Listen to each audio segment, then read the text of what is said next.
Ini untuk bapak-bapak khususnya, umumnya untuk ibu-ibu, karena turunnya perintah sholat yang untuk bisa meramaikan tugas yang meramaikan adanya musola, tugas meramaikan biar bagaimana musolanya ramai, itu bukan tugas ibu-ibu tapi tugasnya bapak. Pak dendam kayaknya ini, kencang bapak-bapaknya. Masya Allah. Coba Pak kita usulin, ibu juga sama. Kalau di dalam hati kita pengen tahu di dalam hati kita ini masih banyak sifat munafik atau tidak. Di dalam hati dan diri kita ini masih banyak sifat munafik atau tidak, itu bisa dilihat dari faktor sabda Nabi. Apa kata Nabi? Inna afdhala sholati 'alal munafiq, sesungguhnya sholat yang paling berat, afdhala sholat yang paling berat dilaksanakan bagi orang-orang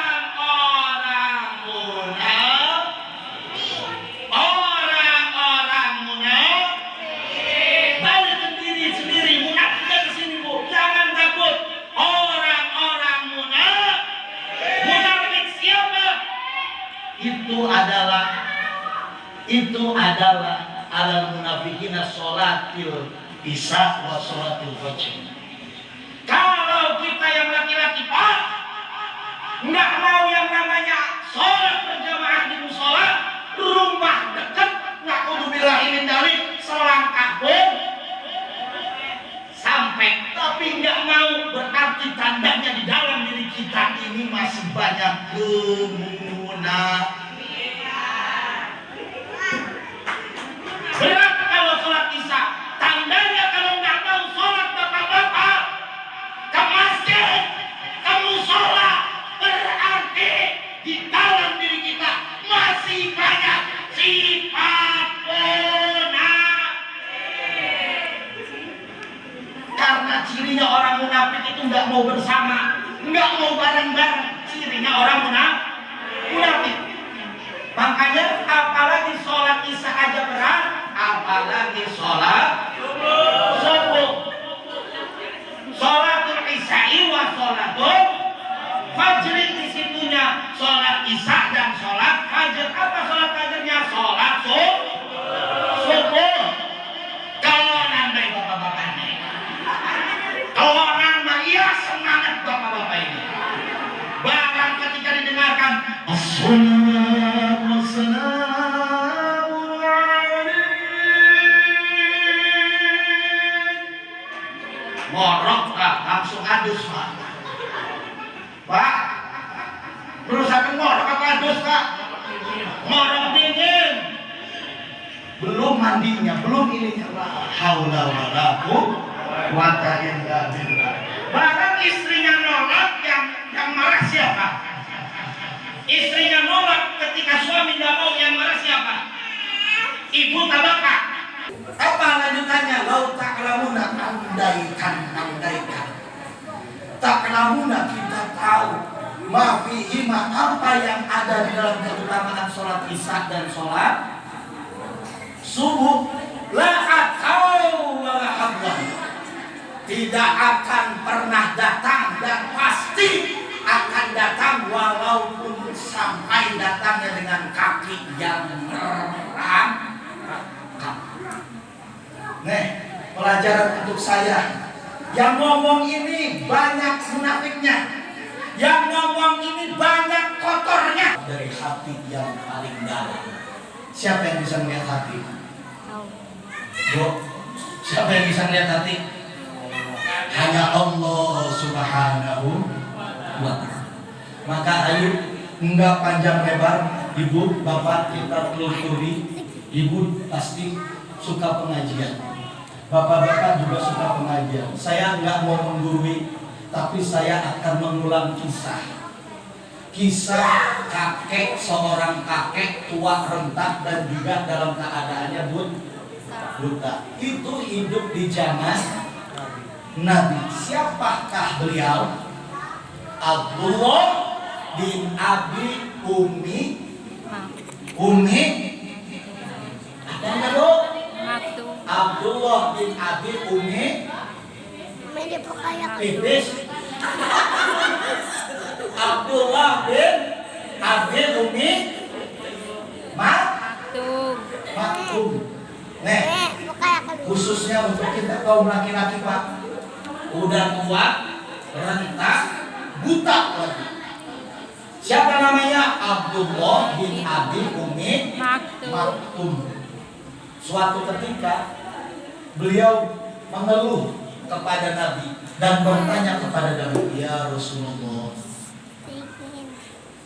apakah ada keringanan untukku di dalam sholat berjamaah satu aja, untuk melaksanakan keringanan sholat subuh di rumah saja? Karena kenapa di waktu subuh aku susah sekali untuk mencari orang yang bisa menuntunku berangkat sholat berjamaah ke masjid.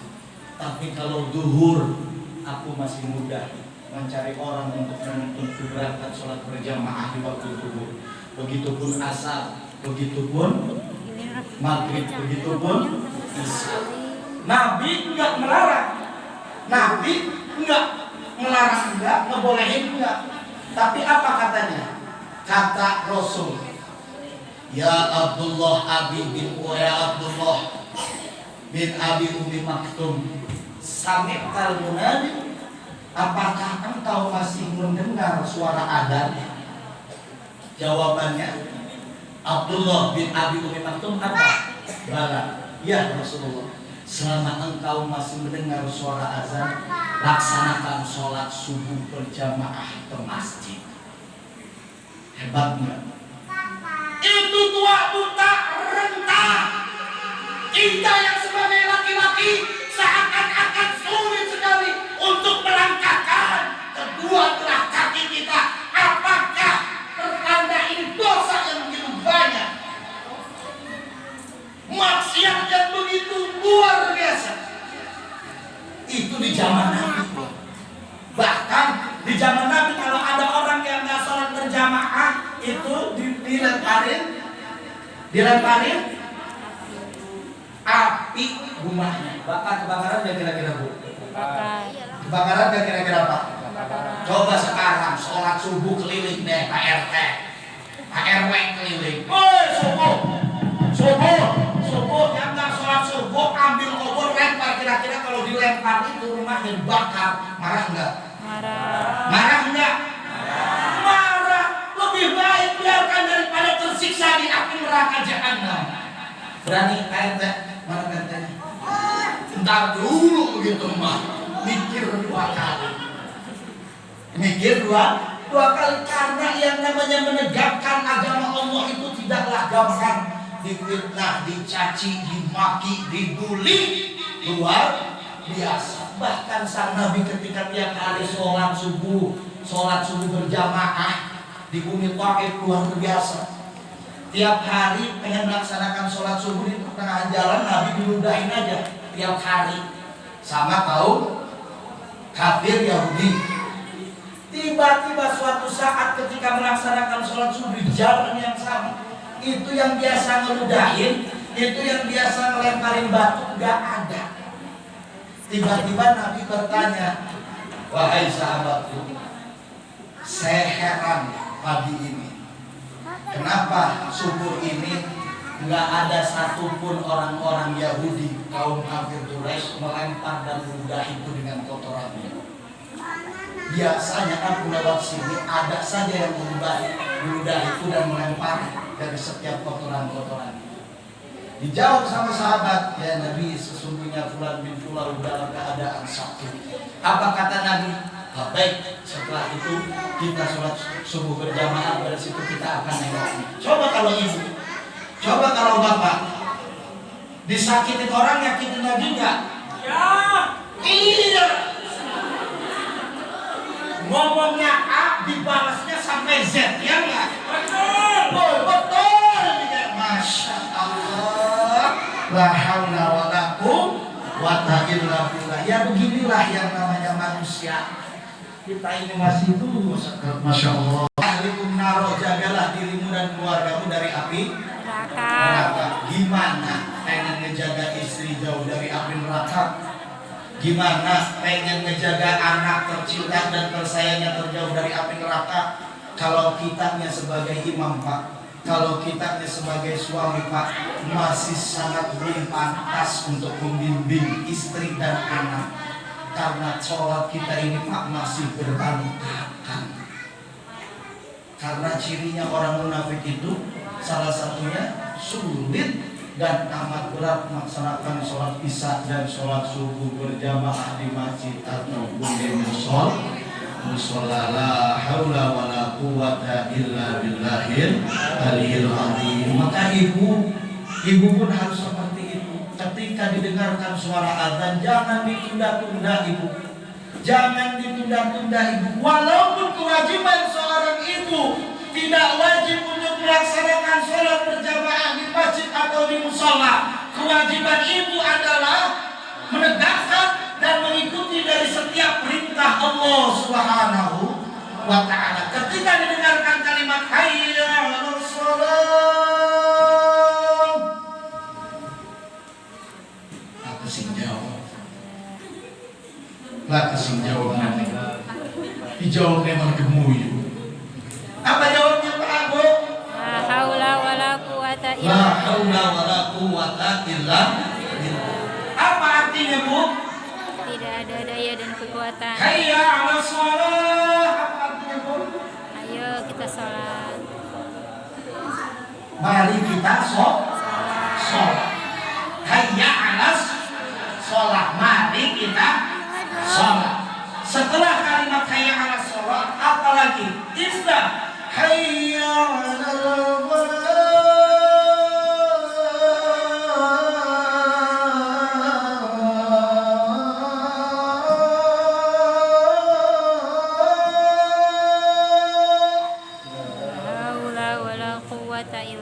Apa artinya hayya 'alal falah? Marilah menuju kemenangan. Mari kita mendapatkan kemenangan. Coba ibu-ibu, hayya 'alas shalah. Jujung banyak. Hayya 'alas shalah. Jujung nonton TV sikilem kene. Ya kan? Hayya 'alas shalah. Jujung rumpi di rumah tetangga. Padahal artinya paham. Allah mengajak kita sebagai hambanya untuk cepat-cepat mendirikan sholat. Karena kalimat pertamanya Allahu Akbar. Apa artinya? Allah Maha Besar. Allah Maha Besar. Kira-kira ada nggak yang lebih besar urusan tersebut kecuali Allah? Ada nggak? Ibu-ibu ketika nyapu belum beres, sapu itu lebih besar apa? Yang lebih besar sapunya apa Allahnya? Pekerjaannya apa Allahnya? Yang dilihat harus Allah, dan juga Allah. Hayya 'alal falah. Mari kita menuju dalam kemenangan. Diajak menang, kitanya nggak mau, Bu. Diajak menang, kitanya nggak mau. Kagol pudipit ngerokok sebatang lipit, ngerokok maning, ngopi maning. Enak kayak umur dosa. Ya, enak kayak orang nggak punya dosa. Sedangkan itu adalah perintah Allah Subhanahu wa ta'ala. Jawab itu. Kayaknya jarang jawab, jarang sholat.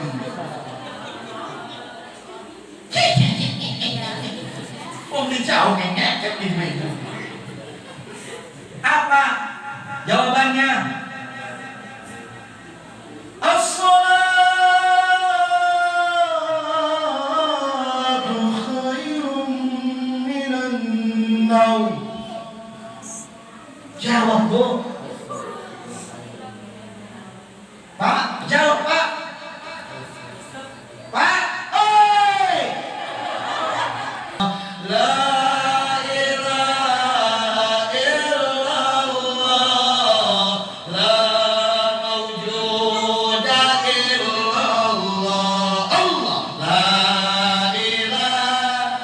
In